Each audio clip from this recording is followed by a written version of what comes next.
उसमें दो विचारों का जिक्र किया है। एक विचार महात्मा गांधी का, दूसरा विचार सावरकर का।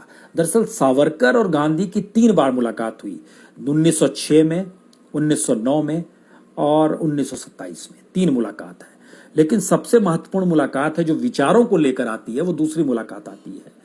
जब इंडिया हाउस में 1906 में गांधी जी रुके थे, तो फिर वहां मुलाकात हुई थी, जिस समय वहां पर ढींगरा को सजा दी जा रही थी। दूसरी मुलाकात जो बड़ी महत्वपूर्ण है, 24 अक्टूबर 1909 को हुई थी, और ढींगरा की फांसी की गूंज अभी ब्रिटेन में शांत नहीं हुई थी, और गांधी जी और सावरकर एक मंच पर थे।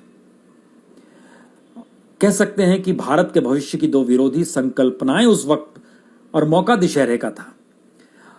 अच्छाई के बुराई पर जीत के मौके पर दोनों जमा थे, और दोनों ने ही अपने भाषण में रामायण के उदाहरणों का जिक्र किया। और बड़ी महत्वपूर्ण इसलिए है क्योंकि इसमें आयोजन जो दशहरे में उस भोज का जो आयोजन किया गया था, वो सावरकर ने किया था, और गांधी जी को बुलाया था, और गांधी जी आए थे। और गांधी जी ने सिर्फ 2 शर्त रखी थी। एक थी कि भोजन शाकाहारी होगा, जिसे वो खुद पकाएंगे, और दूसरा था कि सभा में विवादास्पद राजनीति की चर्चा नहीं होगी। अब बात सुनिए, जब उन दोनों की चर्चा होती है, और गांधी जी ने रामायण को एक ऐसा ग्रंथ बताया जो कि कष्ट सहने की सीख देता है, यानी सच्चाई के लिए कष्ट सहने की सीख देता है।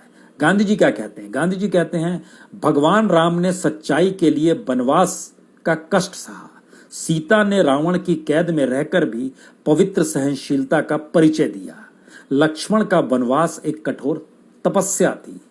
और गांधी जी ने कहा कि सच्चाई के लिए इस तरह का त्याग और तपस्या ही भारत को स्वतंत्रता दिला सकता है। झूठ पर सच्चाई की विजय निश्चित व अटल है, और जिस दिन भारतीय इन मूल्यों पर जीने लगेंगे, उस दिन उनको आजादी प्राप्त हो जाएगी।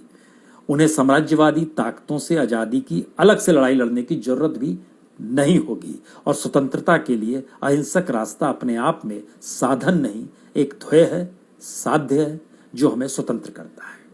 यह महात्मा गांधी का हिस्सा। उसके बाद सावरकर आते हैं। अब सावरकर ने भी रामायण का जिक्र किया। उन्होंने कहा कि रावण, जो कि दमन और अन्याय का प्रतीक है, उसके वध के बाद ही तो राम राज्य की स्थापना हुई। दुष्टता का नाश दुष्ट के विनाश से ही संभव है। सावरकर ने देवी दुर्गा की प्रशंसा की और कहा कि दुष्ट को खत्म करना जरूरी है।